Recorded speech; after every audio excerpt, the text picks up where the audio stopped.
Episode, అది కూడా ఈ కెప్టెన్సీ ఎపిసోడ్, కెప్టెన్సీ టాస్క్ గురించి మాట్లాడాలంటే నేనైతే వాళ్ళు సూపర్ వీళ్ళు సూపర్ అని మాట్లాడను. వాళ్ళిద్దరు ఒక్కటే అయ్యి వాళ్ళు గెలిచారు. ఒకళ్ళ గెలుపుని ఒకళ్ళు సెలబ్రేట్ చేసుకున్నారు, ఒకళ్ళ ఓటమి ఒకళ్ళ బాధని ఇంకొకళ్ళు ఇంకొకటి బాధకి ఇంకొకళ్ళు కన్నీళ్ళు పెట్టుకున్నారు. అలాంటి సూపర్ ఎపిసోడ్ ఇది. నేనైతే ఇందులో కళ్యాణ్ సూపర్, డెమాన్ సూపర్ అని చెప్పను. వాళ్ళిద్దరూ కలిసి ఆడితే ఎలా ఉంటుంది అని నేను చాలా ఎపిసోడ్స్ నుంచి రివ్యూస్లో నేను చెప్తున్నాను. మీరిద్దరు ఆడితే చూడాలని ఉంది, మీ ఇద్దరు ఒకళ్ళ మీద మీరు ఫైట్ చేసుకోండి, మిమ్మల్ని మీరు టార్గెట్ చేసుకోవద్దు, మిమ్మల్ని ఒకళ్ళు సపోర్ట్ చేసుకుంటా రండి, మీ ఇద్దరిలోనే టాప్ 1 అవ్వాలి, మీరిద్దరు టాప్ 2లో ఉండాలి, ఒకళ్ళు రన్నర్ ఒకళ్ళు విన్నర్. నేను ఏదైతే చెప్తున్నానో అలా జరిగితే ఎట్లుంటుందో వాళ్ళు చూపించారు. సూపర్ అంటే సూపర్.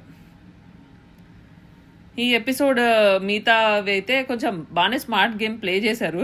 ఎవరికి ఇస్తే ఎవరిని పొడుస్తారు అన్న దాన్ని బట్టే ఇదంతా చేశారు. కానీ ఫైనల్గా వీళ్ళిద్దరిని